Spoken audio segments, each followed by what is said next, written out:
প্রিয় শিক্ষার্থীরা, আশা করি তোমরা সবাই ভালো আছো। আমি তোমাদের নাজমুল হোসেন স্যার, তথ্য যোগাযোগ প্রযুক্তির ক্লাসে সবাইকে স্বাগত জানাচ্ছি। তা শুরুতেই আসি, আমরা গত ক্লাসগুলোতে আমি অনেক বিষয় নিয়ে আলোচনা করেছিলাম। আজকে আমরা নতুন একটি টপিক নিয়ে আলোচনা করব। তা শুরুতেই আমরা আসি, একটু সাজেশনটা দেখে নেই যে আসলে আমাদের জন্য গুরুত্বপূর্ণ কোন বিষয়গুলো, সেগুলো আমরা দেখে তারপরে হচ্ছে আমরা সেই অনুযায়ী আমরা আলোচনা করব। তা আমরা প্রথম অধ্যায় ছিলাম এবং আমাদের টার্গেট হচ্ছে প্রথম অধ্যায় একটি, যেহেতু থিওরি অধ্যায়, তাই খুব দ্রুত সময়ের মধ্যে এই অধ্যায়টির কোশ্চেনগুলো সমাধান করা। তা আমরা বেশ কিছু অংশ গতদিন আলোচনা করেছি, দুইটি টপিক আলোচনা করেছিলাম। একটি হচ্ছে আমাদের বিশ্বগ্রাম সম্পর্কে আমরা আলোচনা করেছিলাম, এবং আরেকটি টপিক আমরা আলোচনা করেছিলাম, সেটি হচ্ছে ভার্চুয়াল রিয়েলিটি, বা হচ্ছে গিয়ে আমাদের কি বলে অনুভবে বাস্তবতা। এই বিষয়টি নিয়ে আমরা আলোচনা করেছিলাম এবং এর বিভিন্ন প্রয়োগ চিকিৎসা ক্ষেত্রে, গাড়ি চালানোর প্রশিক্ষণে, বিমান বাহিনীর প্রশিক্ষণে, নগর পরিকল্পনায়, ইতিহাস ও ঐতিহ্য রক্ষায়, এগুলো আমরা আলোচনা করেছিলাম। আজকে আমরা একটু আলোচনা করব যে কৃত্রিম বুদ্ধিমত্তা কাকে বলে, অর্থাৎ আর্টিফিশিয়াল ইন্টেলিজেন্স কাকে বলে। এটাকে ইংলিশে বলে আর্টিফিশিয়াল ইন্টেলিজেন্স, বা সংক্ষেপে এআই। এটা আমরা আলোচনা করব। একই সাথে আমরা এক্সপার্ট সিস্টেম কাকে বলে এটাও আমরা আলোচনা করব, অর্থাৎ কৃত্রিম বুদ্ধিমত্তা যে এক্সপার্ট সিস্টেম এক ধরনের, এটি আমরা আলোচনা করব। কৃত্রিম বুদ্ধিমত্তা এটি সমন্বিত বোর্ড পরীক্ষা রাজশাহী, কুমিল্লা, চট্টগ্রাম এবং বরিশালে 2018 সালে এই কোশ্চেনটি এসেছিল। এবং পরবর্তীতে আমরা দেখেছি যে কৃত্রিম বুদ্ধিমত্তা যেহেতু এসে গিয়েছে 18 সালে, আমাদের জন্য গুরুত্বপূর্ণ এই কোশ্চেনগুলো আসলে অনেকটা রিপিট হয়। এরপরে এক্সপার্ট সিস্টেম, এটিও হচ্ছে যে সমন্বিত বোর্ড পরীক্ষা এসেছিল ঢাকা, যশোর, সিলেট, দিনাজপুরে। এরপরে আমাদের যে বিষয়টি আলোচনা করব রোবোটিক্স, এটি খুবই গুরুত্বপূর্ণ একটি কোশ্চেন। এটা ঢাকা 19, বরিশাল 17, কুমিল্লা 19 এবং ঢাকা বোর্ড 17, বরিশাল 17 সালে এসেছে। এখানে এই নামে এসেছিল কোশ্চেনটি উদ্দীপকের মধ্যে, যে কৃত্রিম গৃহকর্মী হিকারি তৈরিতে ব্যবহৃত প্রযুক্তি আলোচনা করো। তারপর রোবটের বিভিন্ন অংশ, এই অ্যাকচুয়েটরের মাধ্যমে যন্ত্রপাতি তৈরি, এটি আসছে 2019 সালে। রাজশাহী বোর্ডে রোবটের ব্যবহার আসছে 2017 সালে। তার মানে আমরা দেখতে পাচ্ছি অনেকগুলো কোশ্চেন কিন্তু কৃত্রিম বুদ্ধিমত্তা এবং রোবোটিক্স সম্পর্কে আসছে। তা আমরা একটু আজকে এই বিষয়টি নিয়ে প্রথমে আলোচনা করি, তাহলে তোমাদের কাছে ক্লিয়ার হয়ে যাবে। তা এই বিষয়গুলো যেহেতু আমরা দেখতে পাচ্ছি আসছে, সুতরাং এই বিষয়গুলো আমরা সামনের দিকে নিয়ে যাই এবং ক্লিয়ার করি বিষয়টা। তাহলে আমরা প্রথমেই আসি রোবোটিক্স সম্পর্কে আলোচনায়। খেয়াল করো, আমরা রোবোটিক্স নিয়ে আলোচনা করব প্রথমে, তারপরে আমাদের কাছে এটা হবে। দেখো চিত্রগুলো তোমরা দেখতে পাচ্ছ, এই চিত্রগুলো দেখতে পাচ্ছ। দেখো এই যে মানুষের মতো ছোট ছোট যন্ত্র, এগুলোকে বলা হয় রোবট। এই রোবট দিয়ে আসলে অনেক রকমের কাজ করানো হয়, জটিল পরিশ্রমের কাজ, ঝুঁকিপূর্ণ কাজ। এই কাজগুলো মূলত রোবট দিয়ে আসে। রোবটের ধারণাটা কিভাবে আসলো আমরা একটু এখন শিখব। রোবট বিভিন্ন আকৃতির হতে পারে। রোবটের আগে আমরা কৃত্রিম বুদ্ধিমত্তা থেকে একটু আলোচনা করে আসি। কৃত্রিম বুদ্ধিমত্তা কাকে বলে, এই কোশ্চেনটা কিন্তু এসেছে, আমি আগেও বলেছিলাম যে এই কোশ্চেনটা আমরা দেখেছি যে এই কোশ্চেনটি এসেছে। খেয়াল করো, কৃত্রিম বুদ্ধিমত্তা। কৃত্রিম বুদ্ধিমত্তা বিষয়টা কি? বুদ্ধিমত্তা এটা যখন প্রাকৃতিক না হয়, আমাদের যে বুদ্ধি, এটা হলো ন্যাচারাল বুদ্ধিমত্তা, অর্থাৎ ন্যাচারাল ইন্টেলিজেন্স। এটা আসলে গড গিফটেড। কিন্তু কৃত্রিম বুদ্ধিমত্তা হচ্ছে এরকম ইন্টেলিজেন্স তৈরি করা যেটার মধ্যে অবশ্যই সীমাবদ্ধতা থাকবে।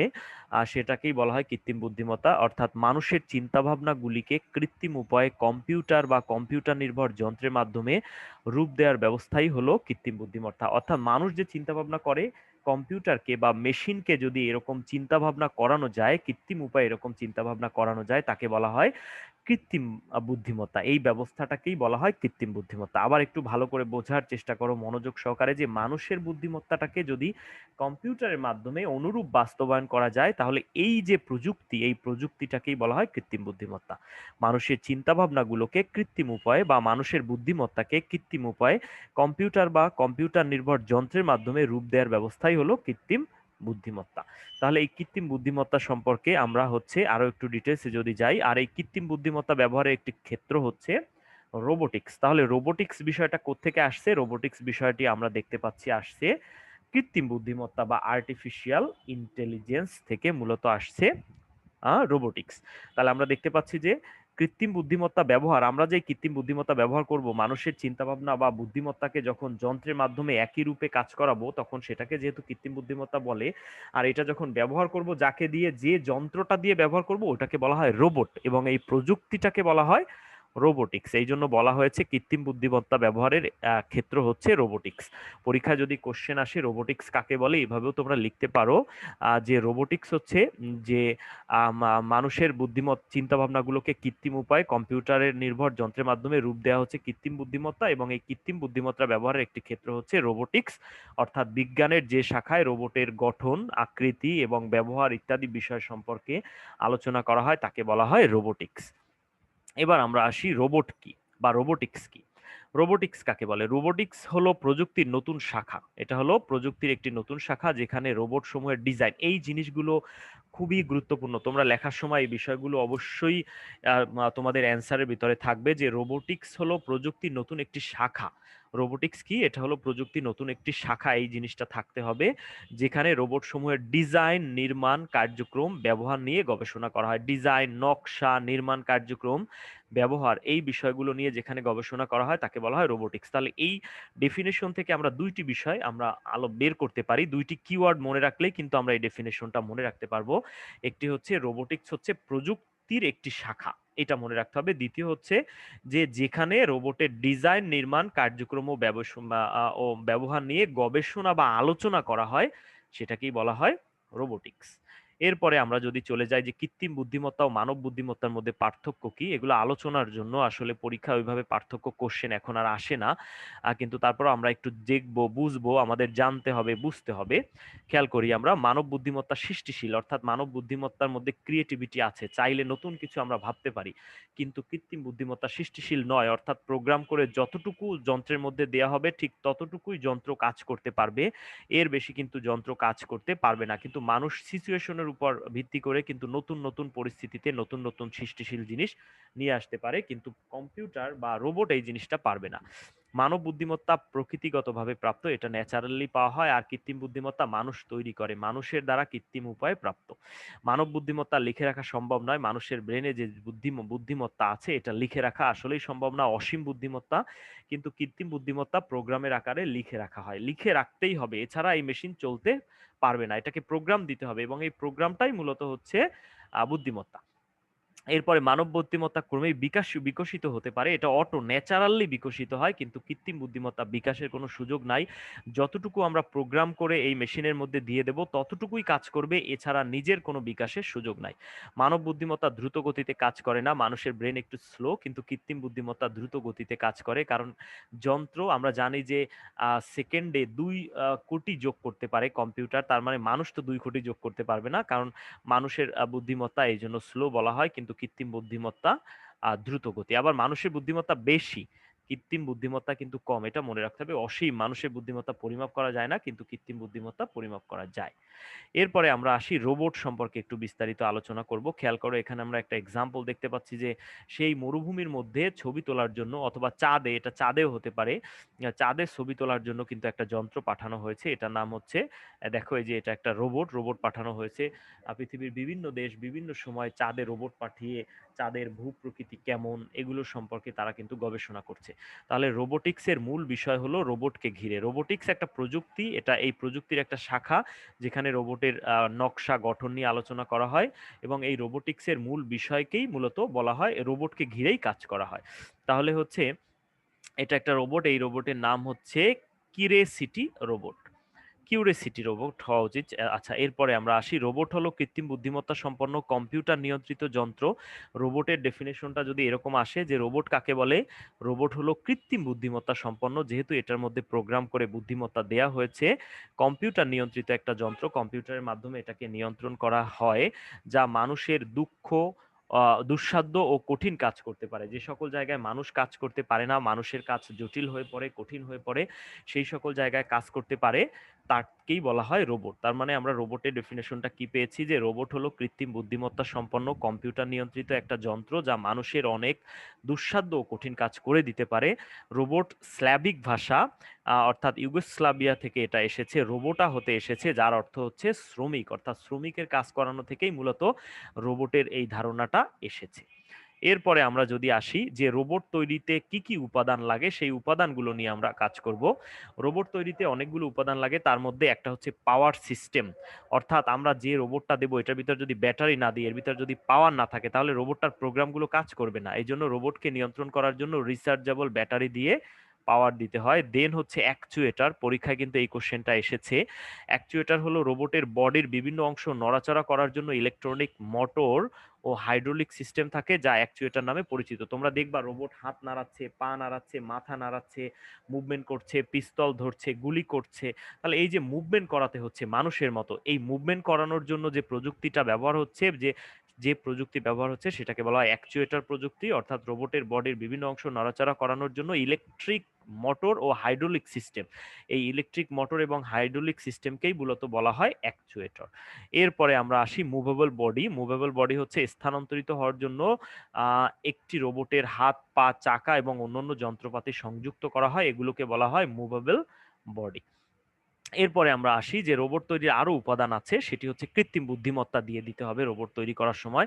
রোবটকে কৃত্রিম বুদ্ধিমত্তা দেওয়া হয়, অর্থাৎ নির্দিষ্ট প্রোগ্রামকৃত প্রোগ্রাম কর্তৃক কম্পিউটার দ্বারা নিয়ন্ত্রণ করা হয়, অর্থাৎ কম্পিউটার দূরে বসে কম্পিউটার দ্বারা প্রোগ্রামের মাধ্যমে নিয়ন্ত্রণ করা হয়, এই জন্য রোবটকে কৃত্রিম বুদ্ধিমত্তা দেওয়া হয়। এরপরে রোবটের মধ্যে সেন্সর থাকে বা অনুভূতি থাকে। মানুষের মতো অনুভূতিতে সাড়া দেওয়ার জন্য রোবটের বিভিন্ন স্থানে সেন্সর স্থাপন করা হয়। বিভিন্ন স্থানেই আমরা দেখি রোবটের সেন্সর লাগানো আছে, লাইট সেন্সর, তারপর হচ্ছে কি বলে সাউন্ড সেন্সর, এরকম বিভিন্ন রকমের সেন্সর থাকে। এবং রোবটে ক্যামেরা থাকে, ক্যামেরার মাধ্যমে রোবট বিভিন্ন বস্তুকে চিনতে পারে। মানুষের মতো বস্তুকে চেনাও তো ও দরকারি ছবি নেওয়ার জন্য রোবটে ক্যামেরা থাকে। এরপরে আমরা আসি যে রোবটের গুরুত্বপূর্ণ ব্যবহার সম্পর্কে একটু দেখব। পরীক্ষায় এই অংশ থেকে কোশ্চেন আসে, যে একটা উদ্দীপক দিয়ে দিল যেটা থেকে তুমি বুঝতে পারছো যে এখানে আসলে রোবট সম্পর্কে কথা আছে। এরপরে বলল উদ্দীপকে যে যন্ত্রটির কথা বলা হয়েছে এটির ব্যবহার সম্পর্কে লিখো। তাহলে সেক্ষেত্রে কিন্তু আমাদের এইখান থেকে অ্যান্সার দিতে হবে। তাহলে রোবটের ব্যবহার ম্যানুফ্যাকচারিং এ আমরা দেখেছি, ম্যানুফ্যাকচারিং শিল্পে রোবট ব্যবহার হয় বিভিন্ন রকমের। এখন তোমরা যদি হচ্ছে ডিসকভারি চ্যানেল দেখো, তাহলে ফুড ফ্যাক্টরি নামে একটা সিরিয়াল হয়, তোমরা এখানে দেখবা যে কিভাবে রোবটের দ্বারা বিভিন্ন রকমের খাদ্যদ্রব্য তৈরি করা হচ্ছে, মেশিন পাতি তৈরি করা হচ্ছে। তোমরা কিন্তু এই ডিসকভারি চ্যানেল দেখলে ম্যানুফ্যাকচারিং এ রোবট কিভাবে ব্যবহার হয়, ইভেন বাংলাদেশের অনেক অ্যাডভার্টাইজিং এও রোবটের কিন্তু এই ম্যানুফ্যাকচারিং এ রোবটের ব্যবহারটা দেখা যায়। এরপরে আমরা দেখতে পাচ্ছি ভারী যন্ত্র বহনে, অনেক ভারী ভারী যন্ত্র বহনে রোবট ব্যবহার করা হয়। তারপরে যুদ্ধক্ষেত্রে কিন্তু রোবটের প্রচুর ব্যবহার আছে। চিকিৎসা ক্ষেত্রে আমরা রোবটের ব্যবহার দেখেছি, যে চিকিৎসা ক্ষেত্রে রোবট ব্যবহার করা হয়, ছোট ছোট রোবট ব্যবহার করে চিকিৎসা করা হয়। এরপরে আমরা একটু দেখি যে কৃষি ক্ষেত্রেও কিন্তু রোবটের ব্যবহার করা হয়। এখানে ছবি দেখছো, কৃষি ক্ষেত্রে এখন তোমরা জানো যে ফসলি জমিতে কীটনাশক স্প্রে করার জন্য কিন্তু ড্রোন নামে যে রোবট ব্যবহার করা হয়, এটা কিন্তু খুবই প্রচলিত। কৃষি ক্ষেত্রে রোবট ব্যবহার করা হয়। মহাকাশ গবেষণায়, এই যে চাঁদে যাচ্ছিল, আমরা কিউরিসিটি রোবটের কথা বলেছিলাম মহাকাশ গবেষণায়। এছাড়া বিনোদনে, খেলাধুলায়ও কিন্তু রোবট ব্যবহার করা হয়। এখন আমরা দেখেছি করোনাকালীন, তোমরাও দেখেছো যে রেস্টুরেন্টে খাবার সার্ভ করার জন্য কিন্তু রেস্টুরেন্ট কর্মী হিসেবে রোবট ব্যবহার হচ্ছে, গৃহকর্মী হিসেবে রোবট ব্যবহার হচ্ছে, অর্থাৎ বাড়ির গৃহস্থলী কাজ করার জন্য রোবট ব্যবহার করা হচ্ছে। এরপর আমরা দেখি রোবোটিক্সে বাংলাদেশের অবস্থান। বাংলাদেশের বর্তমান অবস্থান আরো উন্নত। আমরা ডক্টর জাফর ইকবাল স্যারের ছবি দেখতে পাচ্ছি। সিলেট সরকারি শাহজালাল বিজ্ঞান ও প্রযুক্তি বিশ্ববিদ্যালয় কর্তৃক রোবট শাহজালাল বিশ্ববিদ্যালয়ে তারা রোবট বানিয়েছিল। তারপরে বুয়েট কর্তৃক তৈরি রোবট আমরা দেখতে পেরেছি। তারপর হচ্ছে সিলেট শাহজালালে আরো কিছু তৈরি ড্রোন দেখতে পাচ্ছি আমরা, এগুলো আসলে খুলনা বিশ্ববিদ্যালয় কর্তৃক ড্রোন। এগুলো আমরা দেখতে পাচ্ছি যে আসলে এরকম রোবট তৈরিতে বাংলাদেশে কিন্তু বিভিন্ন সময় তোমরা পত্র পত্রিকায় যদি খেয়াল করো, তাহলে কিন্তু তোমরা দেখতে পারবা যে বিভিন্ন সময়ে বিভিন্ন টিম তারা কিন্তু এই ছোট ছোট রোবট তৈরি করে সেগুলো আন্তর্জাতিক মহলে বেশ সুনাম কুড়িয়েছে। এরপরে এই আইইউবি থেকে আমরা কিন্তু তৈরিকৃত রোবটের একটা নকশা দেখতে পাচ্ছি এখানে।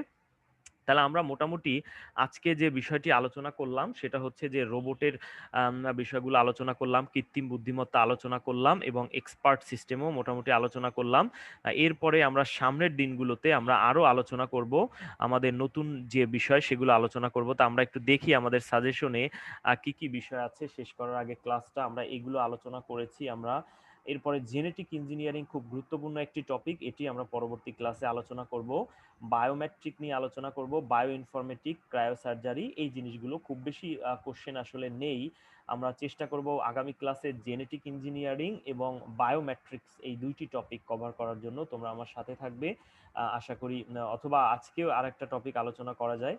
আজকে যেহেতু সময় অনেক বেশি হয়েছে এবং খুব বেশি সময় আসলে এই লেকচারগুলো তোমাদের কাছে ভালো লাগবে না, এই জন্য আমি আপাতত এখানেই শেষ করি এবং পরবর্তীতে এই 2টি টপিক নিয়ে আলোচনা করব। আগামী 2টি ক্লাসে ইনশাল্লাহ এই অধ্যায় শেষ হয়ে যাবে বলে আশা করি। সবাই ভালো থাকবে, সুস্থ থাকবে, সবার জন্য দোয়া রইল।